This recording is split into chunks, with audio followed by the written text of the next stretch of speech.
Future Millionaires.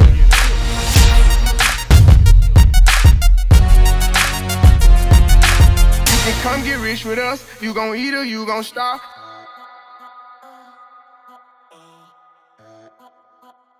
Welcome, everybody, to the Tea of the Future Millionaires. Today, we're going to get into the story of Meesha from beginning to end. How we started, how I started, where I'm from, the struggles, the fame, the betrayals. We telling the whole story today. Y'all ready? Let's go. I am the owner of Future Millionaires, and I'm also the owner of Fran Boutique. I moved here 2 years ago, but we're gonna go back from where I started. I'm originally from Richmond, Virginia, born and raised, 37. Don't tell nobody. 37. Say that one more time. Say it for the people in the back. 37 for the people in the back. Okay. And I actually lived in Richmond, Virginia my whole life, born and raised. My grandma raised me from the age of 5 to 16. My life was a struggle. I ain't gonna say it was a struggle on the bad side, but it was some things and some demons that I dealt with on the inside that affects me now. And the reason why I'm doing this podcast today, because people judge people based on things they hear, but they don't know the truth about a person, where the anger comes from, where the lostness comes from, where the fame starts at. I was 5 years old when my mom let me go to my grandma's. And it wasn't that my mom wasn't financially stable. It was just an opportunity for my grandma to have me and my cousin live under the same roof. And I struggled because I used to think I was the black sheep of the family. Like, I thought my mom didn't love me. I never knew. And the story was told to me later on in life, but the challenges that I dealt with was growing up. I had to grow up kind of fast because I raised my cousin and I had to do things that a woman would do, so I didn't have a childhood. And when I was about 13, my grandma's husband was touching me, and it really affected me as a person now because I was afraid to speak out on it. And it was days I would stay in my room, and they was from the country, the western part of Virginia, and they was from the country. And I used to be afraid to tell anybody what was going on, so I kept it a secret and continued to let somebody, basically in so many words, rape my body when I should have said something, but I didn't. I held it in, lashed out, ran away from home, started turning towards men because I didn't have a father around. So it was more of me against the world. So I was running to men thinking that it was okay. At 16, running away from home, not listening. And I use fighting as my outlet. I used to like to fight people.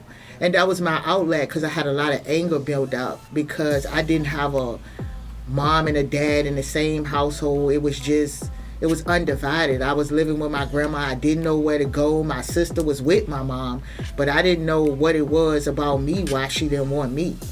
And I'm the oldest child. It's just me and my sister. I got siblings on my dad's side, but it's just me and my sister, and I didn't know where to go.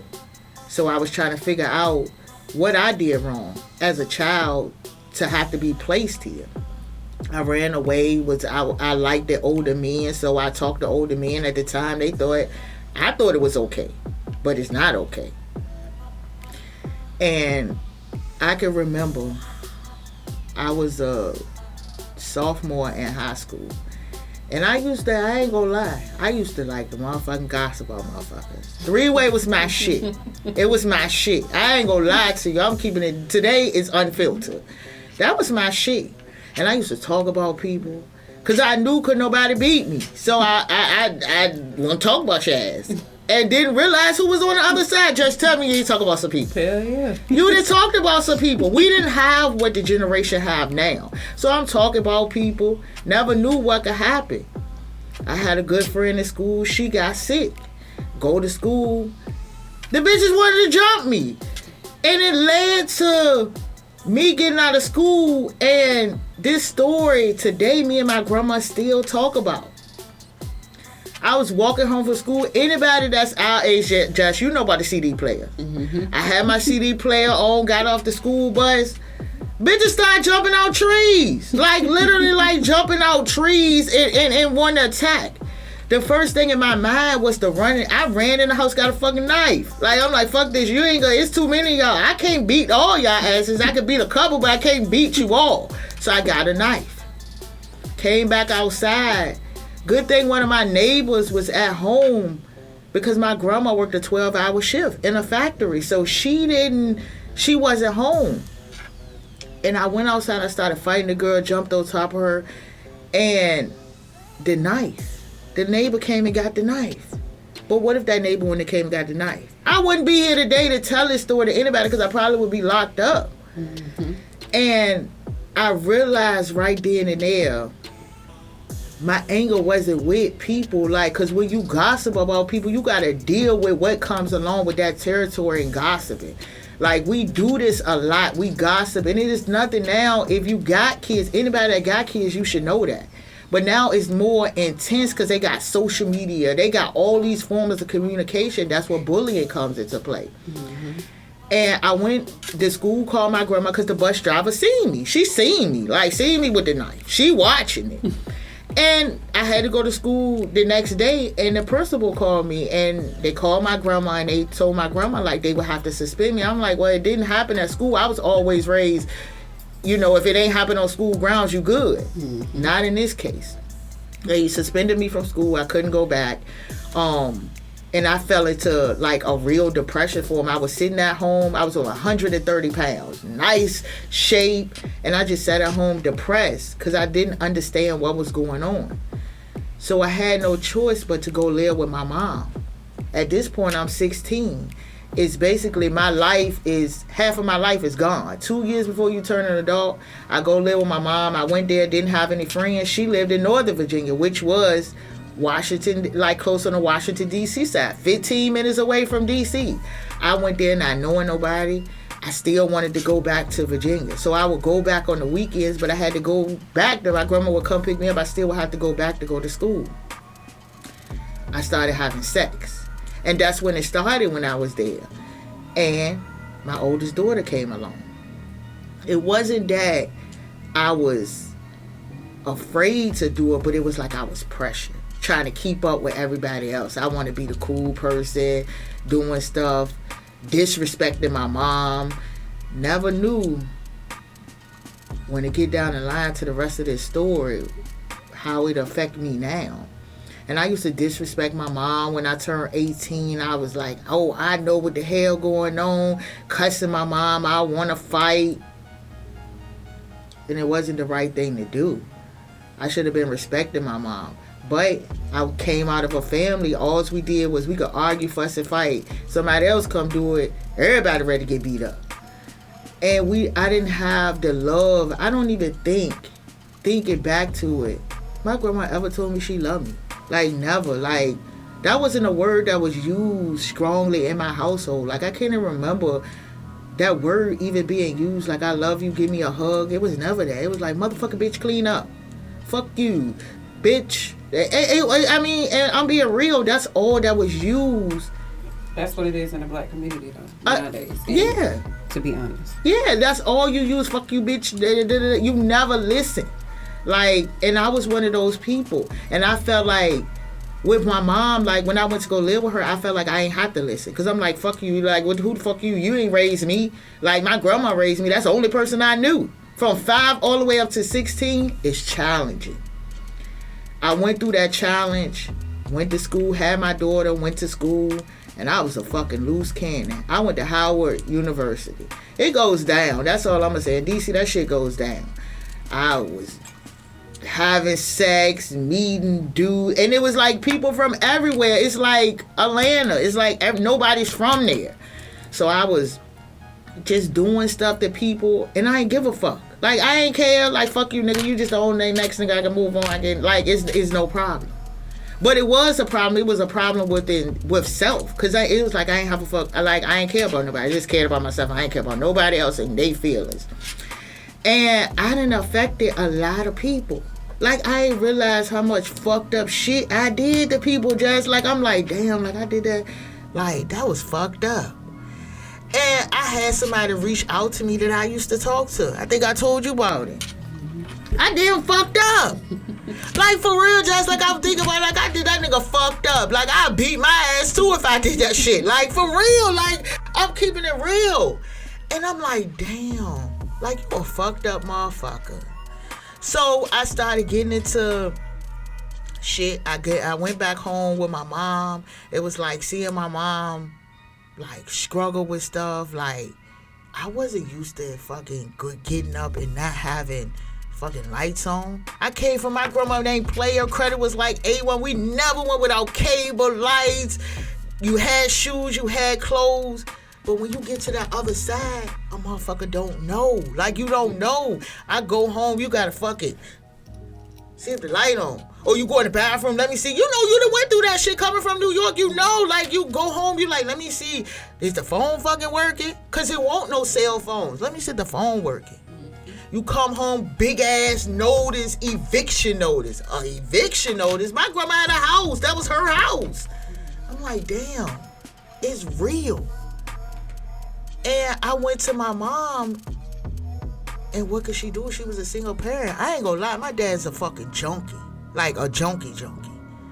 And it ain't to bash him, but it's like, damn, like, my mom had to deal with this shit. And you taking care of two girls. One you got, she's 16, she's just fucking gone. She an adult now, she just wilding out. And I can remember my mom put me out. I cussed her out. I'm in her shit. I'm in the basement like it's my shit. It ain't my shit. Cause I ain't even pay no fucking bills. I'm just in that motherfucker. I ain't going, like, and she told me, she was like, you can get your shit and you can get the fuck out since you grown. I won't grown, I had a job. But who I had to call? I had to call my grandma. Like, she ready to put me out. My grandma driving from Richmond, hour and 45 minutes, fucking with me. Like, I wasn't thinking about it. I'm like, I'll call my grandma. She got me a place. It was in my name and her name. That was the beginning to the fucking destruction for me. And it was like, I used to like dope boys. I ain't gonna lie. Them motherfuckers was enticing to me. Cause it's like, shit, I could get shoes, I could get a purse, you can nigga pay my rent. But easy money, but you don't realize that shit will affect you. Police knocking on my door, apartment door, you got kids. And I'm like, damn, like, what's going on with me? Like, as a person, like, did you want to live like, do you like this shit? And I liked it. And because I continued to keep doing it. And I was like, damn. So then I'm on to my second child, got my own place, school done. But I'm just still thinking like, oh yeah, I'm this shit. Our first apartment went good because it was under somebody else's name. It was under my grandma's name. Shit, of course, she gonna make me keep that shit paid. Paid that, had to move. Get pregnant with my twins. Never knew that it was gonna be, I'm thinking like, oh yeah, you know, you be like, I'm gonna be with him this and that, we get married. Nah. Got with him. He was fucked up. So two fucked up motherfuckers equal what? I'm like, we both fucked up. He, juvenile life, came out. He don't know what the real world is like. I don't know. I'm just fucking think I know every damn thing. Don't. And I was pregnant. Found out we was having twins. He acting crazy. I'm acting crazy. We fighting and just all kinds of dumbass shit. My reality call was we moved. He kept getting locked up. I'm like, damn, like, what am I do? I'm a single mom already. I already got 2 kids, fucked up, all kinds of stuff. But not only did it teach me, because every one of my kids got a different dad. And that was not a plan for me. But shit happens. And I was like, me and him, we gonna work it out. We got this shit. He kept getting locked up. I'm still, when they get locked up, you standing. You like, I'm standing tall. This my boo. You running down the jail looking stupid as hell. I had my twins. He was out for that. Went to the hospital. My kids was 3 days old. And somebody shot in my house looking for him. They weren't even looking for me. And my grandma used to always tell me that God bless babies and fools. My babies was there, but I was the damn fool. And I let him manipulate my mind doing stuff. He running around with girls because we still young. He wasn't ready to settle down because he had been incarcerated his whole life. So I couldn't blame him. At the time, I was blaming him. You can't blame somebody for something like that. And somebody shot into my house. I'm scared. My oldest daughter, I wasn't thinking about her because if I was, I wouldn't have did that shit. But at the end of the day, I'm like, damn, like somebody just shot in my house, like sprayed the whole shit, like window down. And I just had told my daughter, like, take that tent down. What if I wouldn't have said take the tent down? She wouldn't have been. None of us could have been there. And I got scared. So I called his mom thinking that this is an okay situation. I went to my mom. My mom had a 2-bedroom, enough for my sister and her. And I was like, Mom, can we stay here? That's 4 kids plus myself. That's 5 fucking kids. She said, yeah, you can stay. I stayed. She was sick of the crying. It's 2 babies, not 1. So I called his mom. I'm like, can we come there? We stay there. Me and him arguing every day. Of course, that's his mom. She gonna take his side. I left. I went to go get another place. I found a place. I went back to get my fucking kids. That bitch had called CPS and had a restraining order out on me.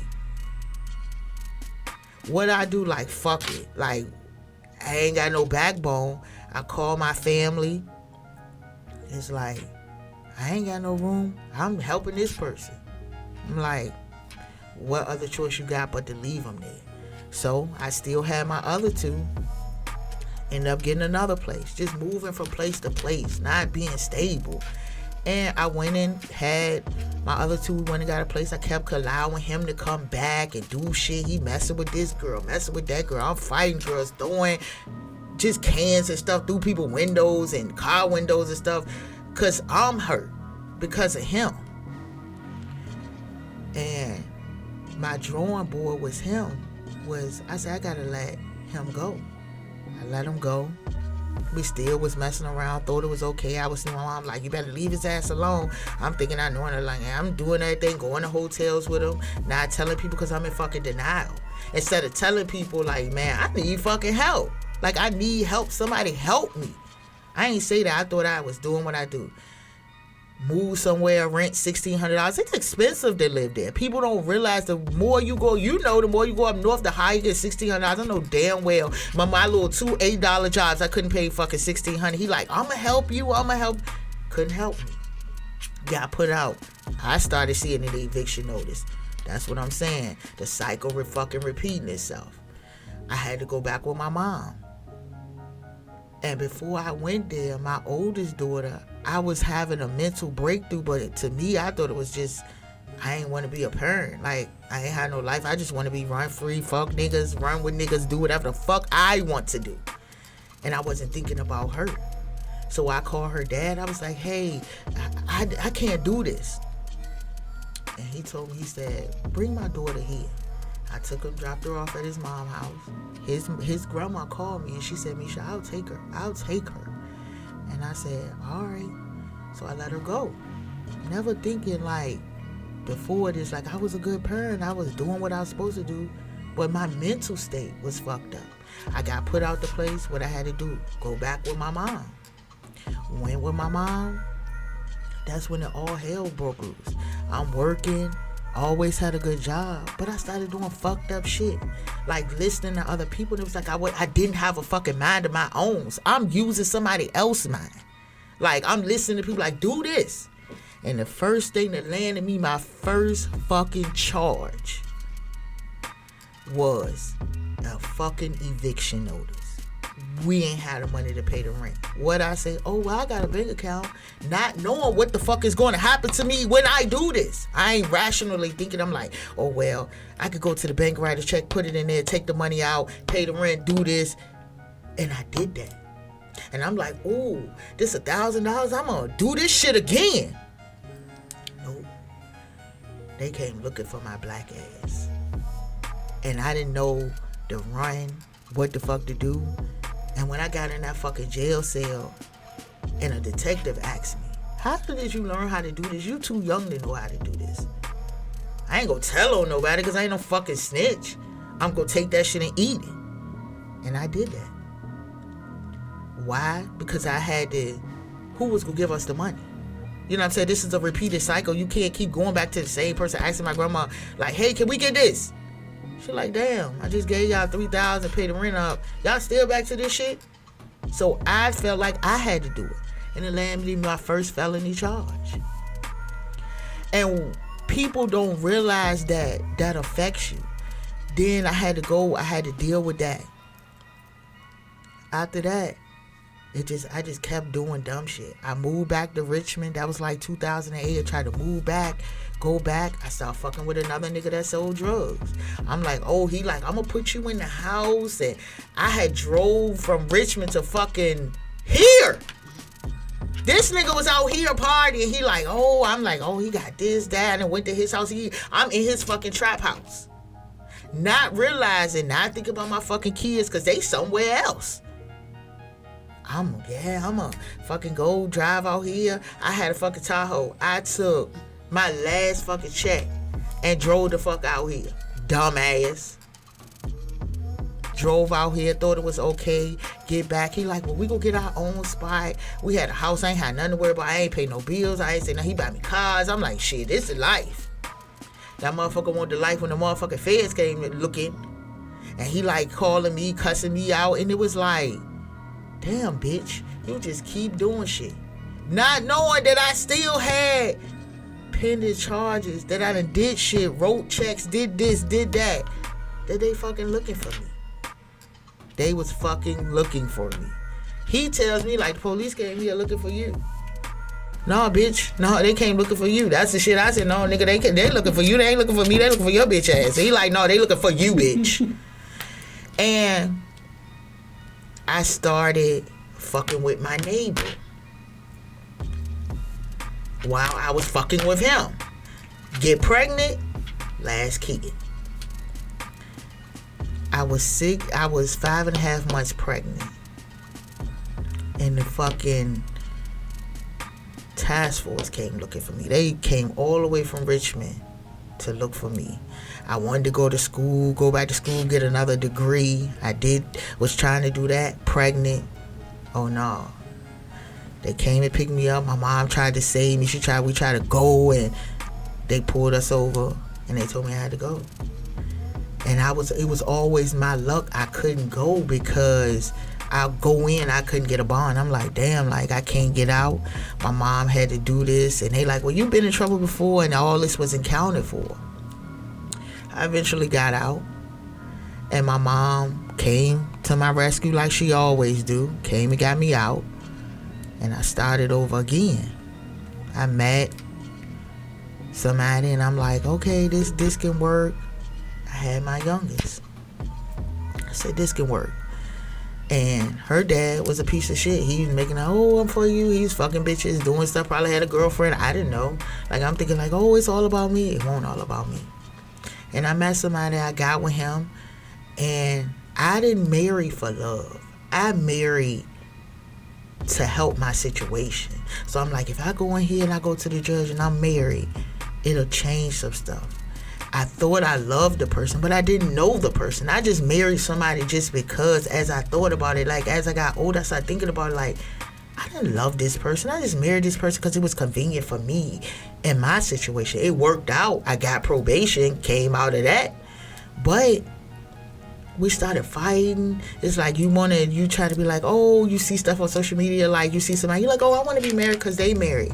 But deep down inside, you don't love that person. You don't even know that person. So I didn't know him. He didn't know me. We married after 3 months of knowing each other. I don't know you for real. And we married. You was messing with a girl and you had another kid.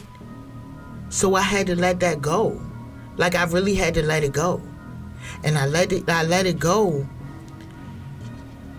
And boom. Before I let it go, I found out my mom was sick. I didn't know what to do. I'm still being disrespectful. I'm still not respecting her as a person. She's human like me. I'm talking shit to her. Like, fuck you talking to me for, cussing her out, want to fight her, want to do all this crazy shit. And I seen her and I looked at her and I said, me and my sister took her to the doctor and they didn't know what she had. Like, her jaw was swollen. Nobody knew what it was. We taken all these different hospitals and all of it. Nobody knows what it is. One of the hospitals finally took a culture. They told her she had to go to Johns Hopkins. We found out she had cancer. One of the worst days of my life. Seeing somebody that bring you into this world gotta go out. And my mom wasn't a fucked up person. Like, she always had a kind heart. Give you her laugh. She liked to drink her little beer. My mom always had a good job. So I'm like, wow, the good people gotta be fucked up. And time sped so fast. I'm with him. My mom kept telling me, like, me, she's not for you. Leave. Leave. Go get my own place. My mom helping me with the kids. She got cancer. I gotta respect somebody. I was so ashamed. I'm sneaking this nigga through. I'm married to him. I'm sneaking him through the window of my crib. Why? Because I was afraid what my mom was gonna say to me. Like, what's she gonna think of me? I always think about other people. Like, well, wonder what they gonna say about me. If I had this betrayal and I be like I'm something else, then people will fuck with me harder. But that's not the case. The last year of 2012 was one of my worst years. Me and my mom, we argued. I was still with him. And one of the last arguments I never forget is I called my mom and I said, like, Mom, can I get some money? I'm trying to, like, move. She had it. She told me no. I'm like, fuck you. Like, you don't care about me. Like, and I just went on a fucking rampage. Was that shit right? Hell no. It wasn't right. But at the time, my mind like, damn, nobody fuck with me. Nobody care. October 13th. I got October 12th. No, that weekend my grandma called me. She said, you need to come and see your mom. And I said, I'm gonna come. Talk to my sister. We said we're gonna go. At 3:40 in the morning, my phone probably was ringing 20 times. I didn't answer. I was asleep. They keep calling. My grandma finally got a hold of me. She's like, you need to come. We rushing your mom to the hospital. I put on my clothes, get the kids ready. It's just my youngest, him, and me. I get ready, drive, riding down there. They call me while I'm driving. She gone. Where's she gone to? In the surgery? Nah, she gone. I get there. I cried. Because we argued the last time. I didn't even get to tell my mom, like, I love her. Like,